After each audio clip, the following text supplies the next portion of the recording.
Hey, hallo! Schön, dass du eingeschaltet hast. Herzlich willkommen auf meinem Kanal. Mein Name ist Ina und in dieser Anleitung möchte ich zeigen, wie man so eine Handytasche nähen kann. Ja, jetzt kommt dir die Tasche vielleicht bekannt vor.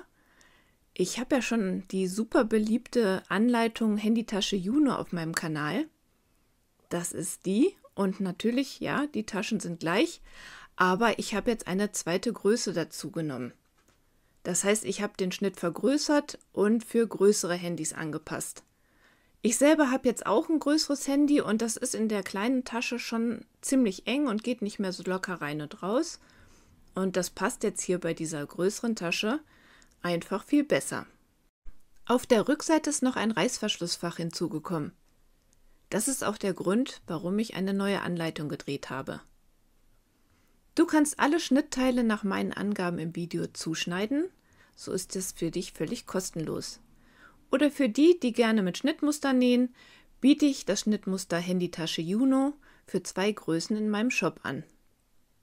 Die Anleitung ist auf jeden Fall für Anfänger geeignet und das Nähen macht auch noch super viel Spaß. Und vielleicht schon an Weihnachten denken. Das sind ein paar Designbeispiele. Hier zweimal Canvas, Wildlederimitat, Cord, Patchwork ist auch schön. Die Größen sind, also die kleine ist 11 x 17 cm groß und die Handytasche Juno 2 13 x 18 cm. Ich wünsche viel Spaß beim Zuschauen und Nähen.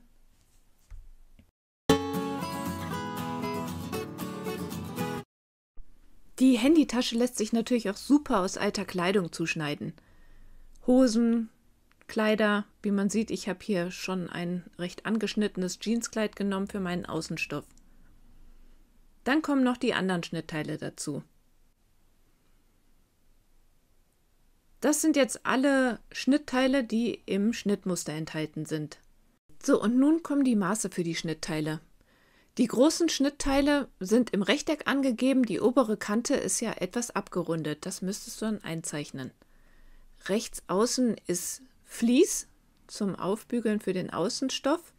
Da benutze ich meistens H250. Als erstes wird das Vlies auf den Außenstoff gebügelt. Und während das jetzt schön auskühlt, kann man für das Kartensteckfach den Stoff rechts auf rechts legen. An einer Seite eine ca. 3 bis 4 cm große Wendeöffnung markieren. Dann wird der Stoff dort zusammengenäht. Die Nahtzugabe etwas zurückschneiden und an den Ecken bis kurz vor die Naht schneiden und dann das Steckfach auf rechts wenden. Gut ausformen und anschließend einmal drüber bügeln.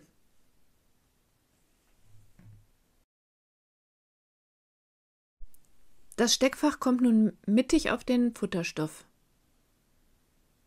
9 cm von der oberen Kante.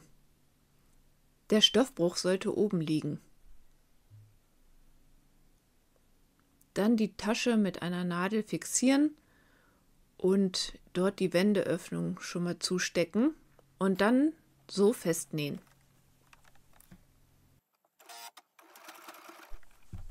Das Fach nun knappkantig auf dem Futter festnähen. Dabei schließt du die Wendeöffnung.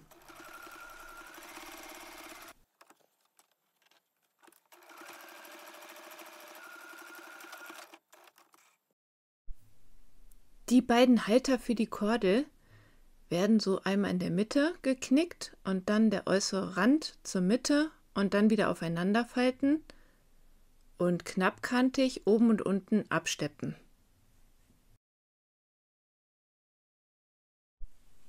Nun kannst du dir das Stück Stoff für den Taschenbeutel nehmen und legst es rechts auf den Außenstoff. Die Kanten treffen aufeinander.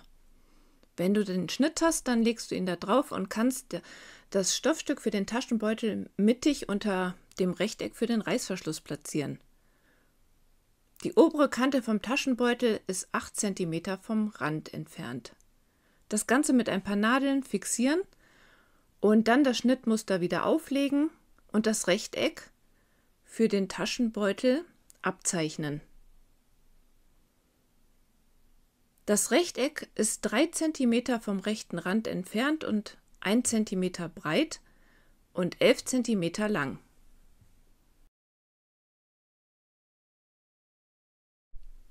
Nun wird der Stoff zusammengenäht, genau auf der Linie des Rechtecks. Beginne am besten an einer der langen Seiten. An der Ecke die Nadel im Stoff stecken lassen und das Stück wenden. Wenn du wieder am Anfang angelangt bist, die Naht verriegeln. Das Rechteck wird nun in der Mitte aufgeschnitten. Ich zeichne mir dafür immer eine Hilfslinie. Die ist genau in der Mitte und 1 cm kürzer auf beiden Seiten. Und diese kürzere Linie verbinde ich dann mit den Ecken. Und genau auf dieser Linie schneide ich nun das Rechteck auf. Und in den Ecken bis kurz vor die Naht.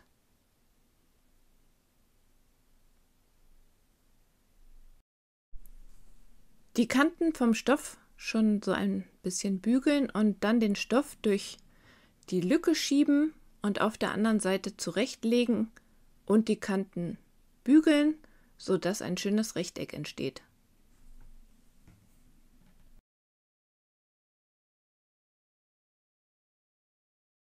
Anschließend kannst du dir den Reißverschluss nehmen und hinter das offene Rechteck legen. Der Reißverschluss ist etwas länger, also das ist ja 14 cm und die Lücke ist 11 cm. Und dann dahinter platzieren. Ich mache das nur mit einer Nadel und mittel das so unter der Nähmaschine jetzt aus. Dafür stelle ich den Stich noch ein bisschen nach links und dann nähe ich den Reißverschluss so knappkantig hinter dem Rechteck fest.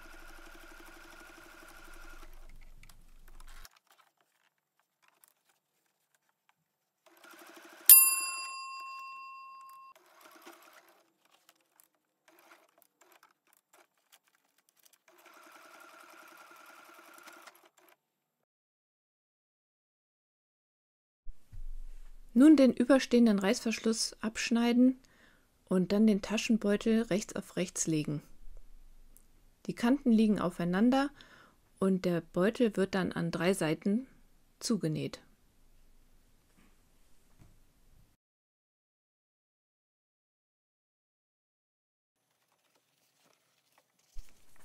Also den Taschenbeutel so unterm Nähfuß platzieren, der Stoffbruch liegt da oben und dann bis zur Ecke nähen und wenden, dann die lange Strecke nähen bis zur anderen Seite und dann wieder nach unten.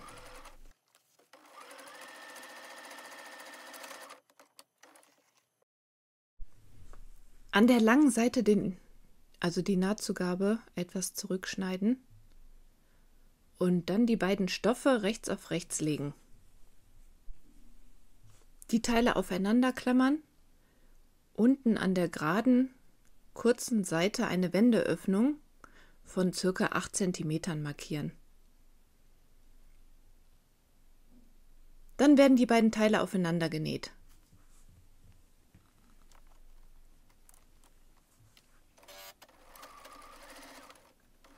Die Nahtzugabe beträgt hier 1 cm.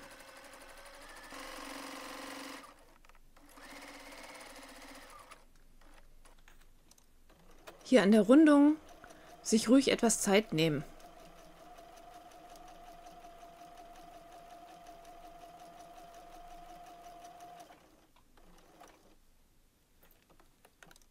An der langen geraden Seite kann man wieder Gas geben.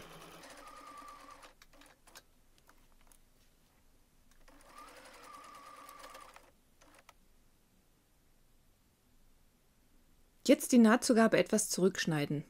An den Ecken auch etwas zurückschneiden, aber schon so 2 mm zwischen der Ecke und dem Schnitt Platz lassen.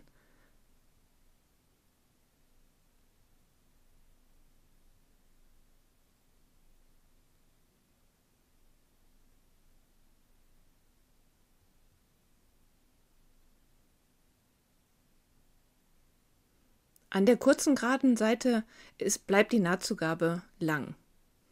Jetzt beim Wenden finde ich es am einfachsten, erst die beiden Ecken so durchzuschieben und dann geht das eigentlich ganz gut mit Schieben und Ziehen. Und dann mit einem langen Gegenstand das alles gut in Form bringen.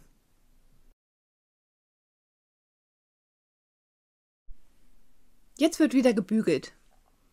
Also die Kanten schön bügeln und dann an der kurzen Seite die 1 cm Nahtzugabe nach innen klappen und bügeln und mit einer Nadel zusammenstecken.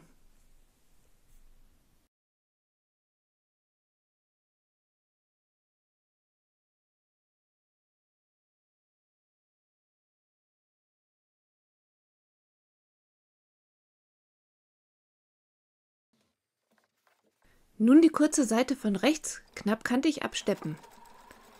Dabei schließt man die Wendeöffnung.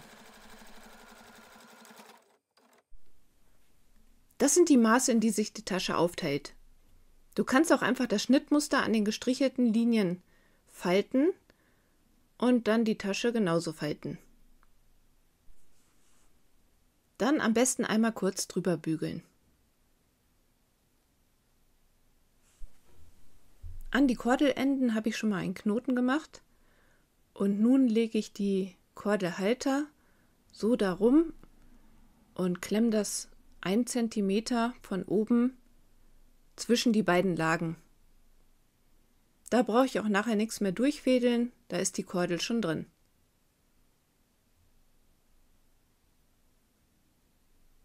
An dieser Stelle kannst du auch natürlich noch sehr gut ein Label einnähen. Rechts und links wird jetzt knappkantig aufeinander genäht.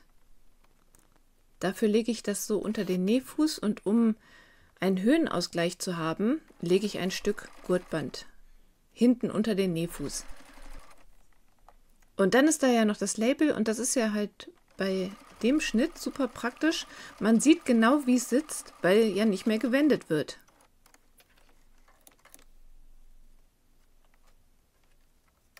Man kann natürlich auch von der anderen Seite anfangen und ja, wieder das Gurtband, damit der Nähfuß ausgeglichen ist und das Nähen gut startet. Jetzt fehlt nur noch der Verschluss. Ich verwende hier so einen Plastikdrückknopf. Der wird mittig auf dem Deckel 1 cm vom Rand markiert. Und dann mache ich hier so mit der Prickelnadel ein Loch rein und durch das Loch markiere ich dann die Position für den Druckknopf auf dem Taschenbeutel.